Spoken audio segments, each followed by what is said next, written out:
जय माता दी मेरे प्यारे दोस्तों, स्वागत है आपका हमारे चैनल में गुरु से मार्गदर्शन में। दोस्तों, कन्या पूजन के दौरान आपको भूल कर भी नहीं करना है इन चीज़ों को। इन गलतियों से आपको नहीं मिलेगी माता की कृपा और ना ही आप रहेंगे जीवन भर प्रसन्न। तो दोस्तों, आइए आज आपको हम अपने इस वीडियो में आपको ये जानकारी देंगे कि आपको कन्या पूजन किस तरह से करना है। अगर आप भी अपने घर में कन्या को बुलाते हैं और पूजन करते हैं तो भूल कर भी आपको इन गलतियों को नहीं करना है। तो दोस्तों, वीडियो पूरा देखिएगा, इसकी बिल्कुल नहीं करिएगा। अगर आप हमारे चैनल पर नए आए हैं तो मेरे चैनल को सब्सक्राइब करना बिल्कुल ना भूलें। इसी तरह हम आपको अच्छे जानकारी लाते हैं और लाते रहेंगे। तो दोस्तों, जय माता दी। दोस्तों, नवरात्रि चल रही है और अष्टमी नवमी के दिन आप सभी लोग कन्या पूजा करते हैं। सभी को पता है, जैसे हिंदू धर्म में चैत्र नवरात्र के दौरान कन्या पूजन का बहुत ज़्यादा विशेष महत्व होता है। कन्या पूजन के दौरान कुछ ऐसी गलतियां हैं जिसको आपको करने से बचना चाहिए। उन गलतियों को करने से आपके घर में माता कभी नहीं आएंगी, ना उनकी कृपा आप पर रहेगी।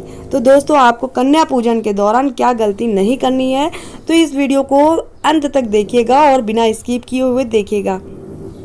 तो दोस्तों, हिंदू धर्म में नवरात्रि के 9 दिन बेहद महत्वपूर्ण और पवित्र माने जाते हैं। नवरात्रि के दौरान माता के भक्त व्रत रखते हैं, पूजा अर्चना करते हैं और कन्या पूजन जरूर करते हैं। ऐसा माना जाता है कि कन्या पूजन करने से माता का आशीर्वाद प्राप्त होता है और परिवार पर माता की कृपा बनी रहती है। मुख्य तौर पर भारत में कन्या पूजन नवरात्रि की अष्टमी तिथि के दिन होता है, तो कहीं नौमी तिथि के दिन भी होता है। इस वीडियो में हम आपको यही बताएंगे कि नवरात्रि में आप जो कन्या पूजन करते हैं तो आपको भूल से भी इन गलतियों को नहीं करना है। तो दोस्तों, आइए शुरू करते हैं कि आपको कौन कौन से पॉइंट हैं वो ज़रूर याद करने हैं कि आप कन्या पूजन करने जा रहे हैं तो इन गलतियों को बिल्कुल भी ना करें। सबसे पहली बात है कि आप घर में साफ सफाई का विशेष तौर पर ध्यान रखें। नवरात्रि में कन्या पूजन माता के 9 स्वरूपों को ध्यान में रखकर किया जाता है, क्योंकि ये 9 कन्याएं माता के 9 स्वरूप का प्रतीक मानी जाती हैं। इसलिए कन्या पूजन के दिन उनके आने से पहले उस जगह को अच्छी तरह से साफ कर लें जहां आप उनको बैठाने वाले हैं। अगर आप कन्या को बैठाने की जगह साफ नहीं करते हैं और इस छोटी सी भूल हो जाती है आपसे, तो आपकी माता आपसे अप्रसन्न हो जाएंगी और आपने जितना भी पूजा पाठ किया होगा, जितना भी, वो सारा गुम हो जाएगा। जी हाँ दोस्तों, आपकी जो छोटी सी गलती, आपको माता का आशीर्वाद नहीं मिलेगा, उनकी कृपा आपको नहीं प्राप्त होगी, तो आपका किया कराया पे पानी फिर जाएगा अगर आपने इन छोटी छोटी गलतियों को किया तो दोस्तों, आपको जहां आप कन्या को बैठाने वाले हैं वो उस जगह को अच्छी तरह से साफ कर लीजिए और उसमें साफ सुथरा ही आसन बिछाइए, तभी माता प्रसन्न होंगी। जब कन्याएं प्रसन्न होंगी तो माता ऑटोमेटिक प्रसन्न हो जाएंगी। कन्याओं पर आपको क्या गुस्सा नहीं करना है। दोस्तों, जिस दिन आप कन्या पूजन करने वाले हैं उस दिन आपको कन्या को ना तो डांटना है ना चिल्लाना है, उन पर कोई भी किसी प्रकार का गुस्सा नहीं करना है, बल्कि उनका सम्मान पूर्वक स्वागत करना है। कन्याएं आपके व्यवहार से जितनी प्रसन्न होंगी, माता की कृपा आप पर उतनी ही बनी रहेगी। तो दोस्तों, दूसरा पॉइंट है कि आप अपने घर में जब माता को बुलाएं, कन्याओं को बुलाएं पूजन करने के लिए, तो आप उन पर ना तो डांटिए ना गुस्सा करिए, और बल्कि उनसे सम्मान पूर्वक उन्हें बैठा लिए और चिल्लाइए बिल्कुल नहीं। तो माता जितनी, जैसे कि कन्याएं जितनी खुश होंगी वैसे ही उतनी माता भी खुश होंगी और आप पर कृपा बरसती रहेगी। अब बात कर लेते हैं कि अगले पॉइंट की, कि कन्याओं के आने के तुरंत ही बाद उनको आसन में नहीं बैठाना है, और यानी कि सबसे पहले आपको उनके पैरों को अच्छी तरह साफ पानी से धोना है और अपने हाथों से धोना है। ये नहीं कि जग लेके पानी डाल दिया और उनके पैर साफ हो गए, ऐसा नहीं है। अपने हाथों से उनके पैरों को धोना है। उसके बाद स्वच्छ कपड़े से आप उनके पैरों को पोंछिए, उसके बाद आसन पर ले जाइए।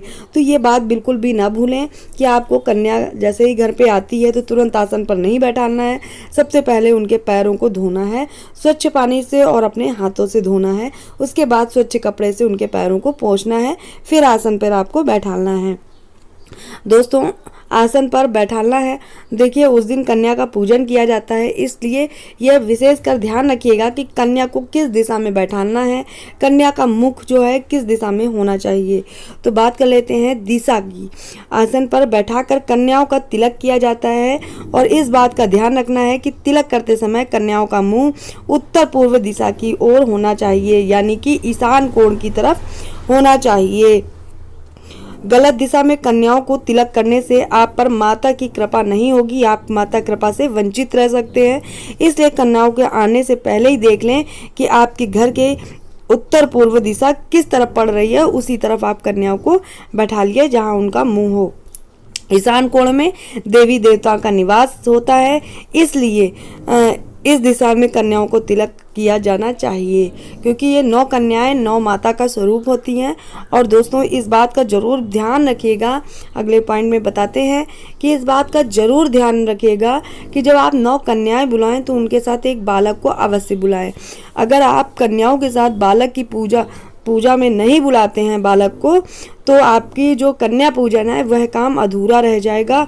और इसलिए 9 कन्याओं के साथ एक बालक को जरूर बुलाएं, क्योंकि इस बालक को भैरव का रूप मानते हैं और उसकी भी पूजा अर्चना करते हैं। जिस तरह आप कन्याओं को मान सम्मान देते हैं, उसी तरह आप भैरव को भी मान सम्मान दीजिए। तो आपको कन्या पूजन के दौरान एक बालक जरूर बुलाना है अपने घर में और पूजा करनी है।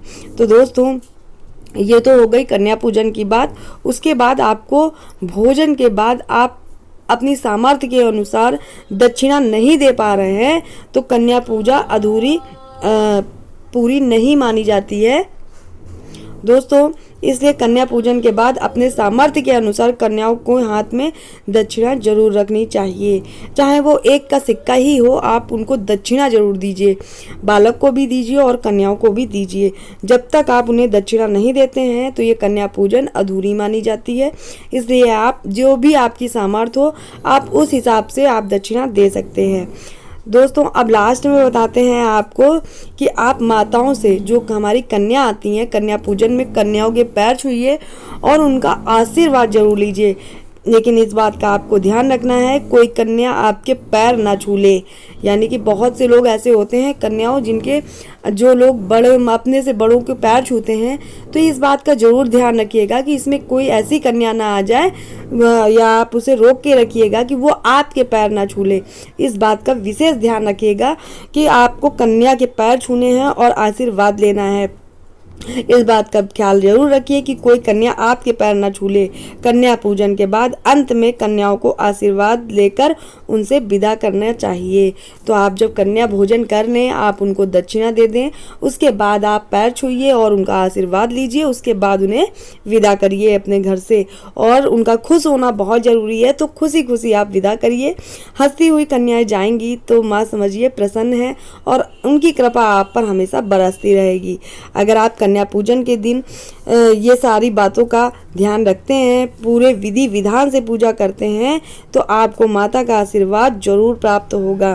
तो दोस्तों यहाँ पर जो भी हमने नवरात्र में जो आप अष्टमी नवमी की में कन्या का पूजन करते हैं, तो इन बातों का ध्यान अवश्य रखिएगा, नहीं तो आपको माता का आशीर्वाद नहीं मिल पाएगा। आप 9 दिन से व्रत हैं, पूजा पाठ करते हैं, तो कन्या पूजन भी बहुत विधि विधान से करिए, माता को खुश कर दीजिए। और दोस्तों अगर आपको मेरी जानकारी पसंद आई हो तो चैनल सब्सक्राइब जरूर कर लें। ऐसी अच्छी अच्छी जानकारी हम आपके लिए लेकर आते रहेंगे। तब तक दोस्तों जय माता दी, स्वस्थ रहिए, मस्त रहिए, अपना ख्याल रखिए और कन्या पूजन करिए, उन्हें खुश कर दीजिए ताकि माता खुशी खुशी जाए और फिर से खुशी खुशी आएँ।